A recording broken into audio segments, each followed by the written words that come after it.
Sioux warrior's testimony unveils surprising details of Custer's last stand. Black Elk, also known as Hakasapa, was just 13 years old when he took part in the Battle of Little Bighorn in 1876.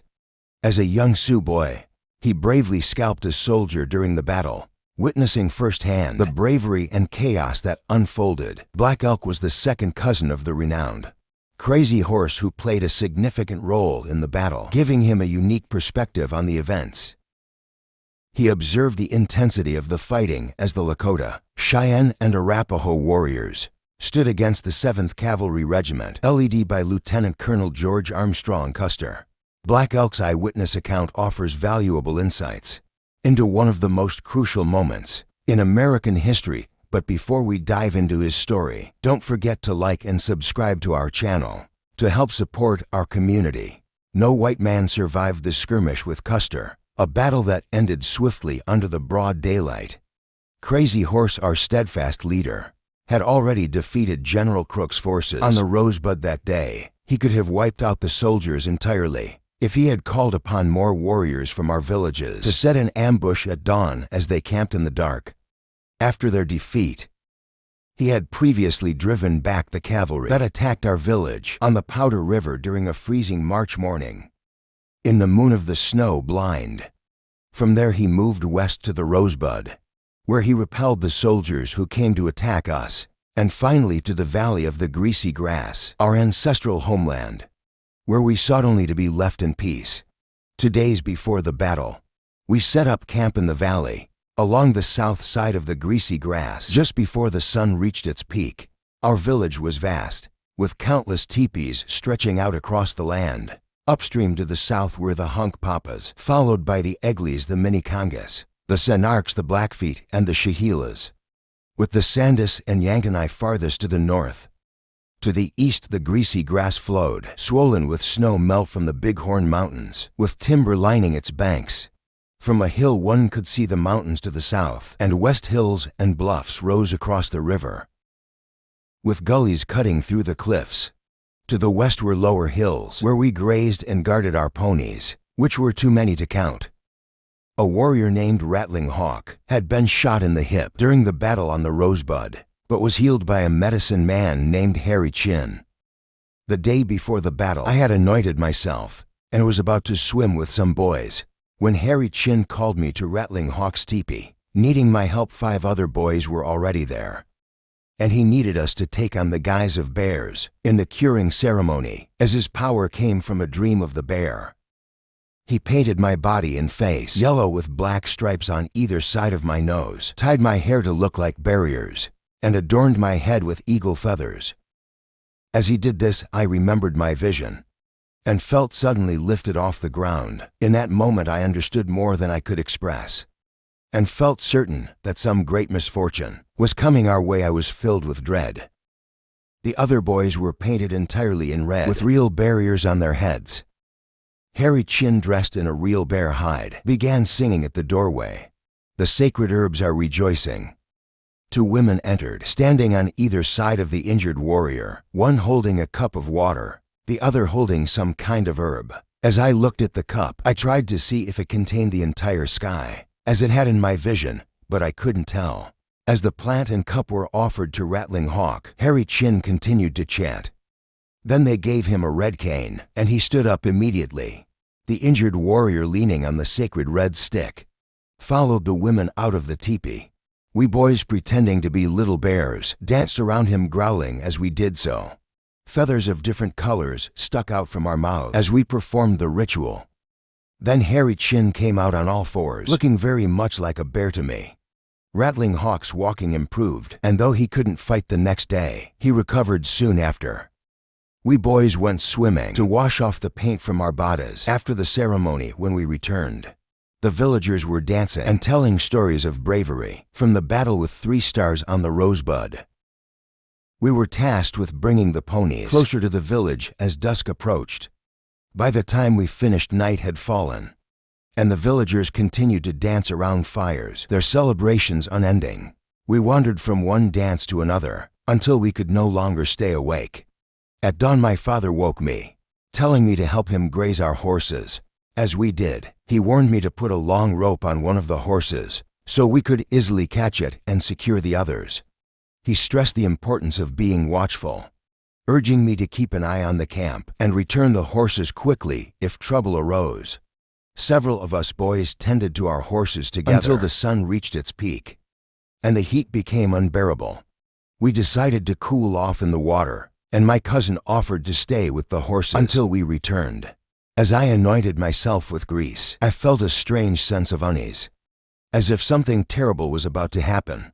Despite this feeling, I went with the boys to the water's edge, to the west of the village. Many people were digging turnips, and many others were already in the water. By the time my cousin brought the horses down to drink, we had been in the water for a while, the heat being intense suddenly. The crier's voice rang out from the nearby Hunkpapa camp. "The chargers are coming, they are charging." The cries echoed from camp to camp, all the way to the Santas and Yentinus. The Ogla crier repeated the same lines, his voice growing more urgent. Everyone rushed to secure their horses, and we were lucky to have ours nearby. My older brother, mounted on a sorrow horse, rode quickly toward the Hunkpapas. I had a buckskin horse. When my father heard my brother's cry and saw him riding toward the Hunkpapas without his pistol, he ran over, telling me to take it from him and return it. Then come back to me quickly. He also had my 6-shooter, an heirloom from my aunt. I grabbed the guns, mounted my pony, and went after my brother. Just beyond the Hunkpapa camp, a thick cloud of dust rose as the Hunkpapas, many still wet from the river, ran about in confusion. Out of the dust came the soldiers on their tall, powerful horses, firing their weapons. My brother, with his revolver in hand, yelled at me to turn back. There was a patch of brushy timber just beyond the Hunkpapas where some warriors were gathering. He headed there and I followed. Women and children were already fleeing downstream, in large numbers. Looking back, I saw them all scrambling up a hillside when we reached the timber. Many Hunkpapas were already there, and the soldiers were firing above us, making leaves fall from the trees where bullets hit. The women and children were running. The warriors were riding in on their horses, and I couldn't tell what was happening in the village below. It was all dust, screaming, and thunder. In the woods and outside the Hunkpapa camp, we all shouted, "Be brave, don't be like a woman. The defenseless are panting heavily." I believe this was when Gaul stepped in to stop the Hunkpapas from fleeing. I stayed in the woods for a while, thinking about my vision. It gave me a sense of purpose, and I felt certain that the army would be defeated and that my people were all thunder beings. Then a loud cry rose over the dust. "Crazy Horse is coming." The arrival of Crazy Horse was signaled by the sound of eagle-blown whistle and the shouting of Hokai. Like a howling wind from the north and west, the valley grew darker with dust and smoke, filled with shadows, cries, hoofbeats, and gunfire to my left.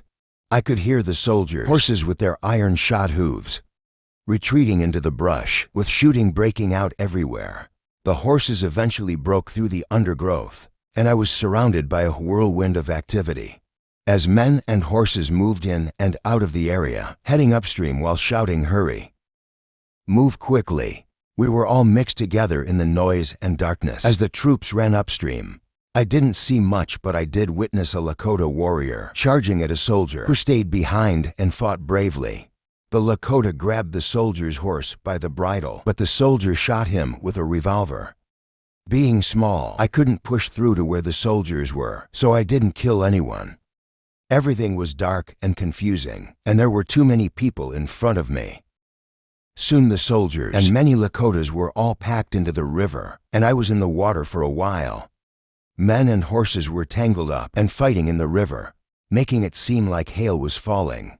After we emerged from the water, people began stripping the dead soldiers of their clothes and wearing them. One soldier on the ground was still moving. A Lakota rode up and said, "Boy, get off and scalp him." I dismounted and began to scalp him. His hair was short and my knife was dull. He was grinding his teeth, so I shot him in the forehead and then took his scalp. Many of our warriors were chasing the soldiers up a hill on the other side of the river, while everyone else was moving downstream. On a distant hill above the Santee camp, there was a large cloud of dust, with our warriors darting in and out of it like swallows, and many guns were firing. I decided to show my mother my scalp. So I rode toward the hill, where a group of women and children had gathered. On the way I saw a beautiful young woman among a band of warriors heading toward the battle. She sang out, "Brothers, our allies have arrived, be strong. Be fearless." As I made my way through the Ogla camp, I caught sight of Rattling Hawk, sitting alone in his lodge, clutching a rifle.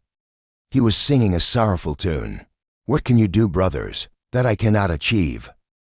When I reached the women on the hill, they were all singing and making a tremolo to uplift the warriors across the river. When my mother saw my first scalp, she made a special tremolo just for me.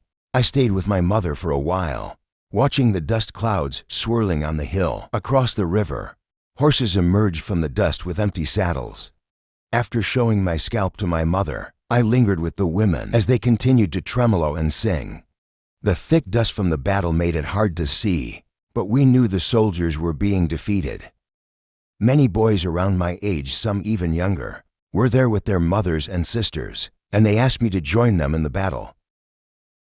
We mounted our ponies and set out. As we rode down toward the river, we saw gray horses with empty saddles. Plunging into the water, we reached the mouth of a gulch that led up into the bluff where the fighting was happening, and crossed the greasy grass. By the time we arrived, most of the soldiers had fallen, many already dead, but some were still alive. More boys had gathered by then, and we rode around shooting arrows at the soldiers. I found one soldier writhing with arrows in him and started to take his coat, but a man pushed me aside and claimed it for himself. Then I noticed something shiny hanging from the soldier's belt. I pulled it out and found it was a round, bright yellow object that was very beautiful. I wore it around my neck like a necklace. At first it ticked, but then it stopped. I kept it around my neck for a long time before I figured out what it was and how to make it tick again. The women gathered around, and we climbed to the top of the hill. Their gray horses lay dead, some piled on top of soldiers, and soldiers on top of horses. We didn't see many of our own dead, as they had already been collected, but many of our men were killed or injured. The dust from the battle made it difficult to see clearly, and it was hard to tell who was who. It didn't seem like anyone knew which soldier was Pinhanska, and I didn't spot him. I did see one soldier raising his arms and groaning, so I shot an arrow into his forehead, making his arms and legs twitch. I noticed some Lakotas trying to help another Lakota. When I got closer, I realized it was Black Wasiku, the brother of Chase in the morning. He had been shot through the right shoulder with a bullet lodged in his left hip as he was hanging off the side of his horse when he was hit. They were giving him medicine. He was my cousin, and both his father and mine were so furious that they went and killed a soldier and mutilated his body. The soldier was corpulent, and the meat looked tempting, but we didn't eat it. There was a young boy, younger than me, who asked me to scalp a soldier for him. I did, and he ran off to show the scalp to his mother. Most of the warriors drove the other soldiers back to the hill where their pack mules were while we were there. After a while, I grew tired of searching around. The smell of blood was overwhelming, and I became weary of it. So I headed back home with a few others. I wasn't sorry at all. I felt satisfied. The soldiers had come to harm our families and us, and this was our land. When I was in the brush with the hunk papas, and the first shots were fired, I had a feeling that this would happen. I believed my people were connected to the thunder beings in my vision, and that the soldiers were foolish to come here. Everyone stayed up all night in the village. The next morning, another war party went back to the hill where the soldiers were, and the men who had been watching there all night returned home. My mother and I went along. She rode a mare with a little colt trotting beside her, following its mother. We could see the horses and pack mules up there, but the soldiers were well fortified. At the base of the hill, on the west side of the greasy grass, there were some bulberry bushes. A big boy named Roundfool was running around the bushes. We asked him what he was doing, and he said, "There's a white man in that bush." And there was he had hidden there. When the other soldiers retreated to the hilltop and had been there all night, we began shooting arrows at him, and it felt like chasing a rabbit. He crawled from one side of the bush to the other while we ran around firing our bows at him. At one point he cried out, "Ow!" After a while, we set fire to the grass around the bush, and he emerged running. Some of our warriors killed him. When we climbed to the top of the hill where some of our men were stationed, we looked over.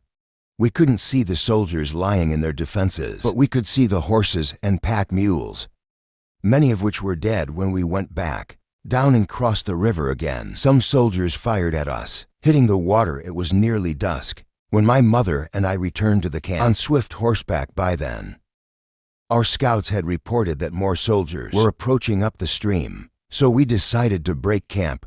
Before dark, we were packed up and began heading up the greasy grass toward Woodlouse Creek in the Bighorn Mountains. We fled through the night following the greasy grass. My mother tossed some puppies into the pony drag that my 2 younger brothers and I rode in. They kept trying to crawl out, so I spent a lot of time putting them back, which meant I didn't get much sleep. We arrived at a small dry brook by daylight, made camp, and feasted well. The meat had patches of fat in it, and I wish I had some of it right now. By midday, we set off again and reached Woodlouse Creek at the base of the mountains, where we made camp there.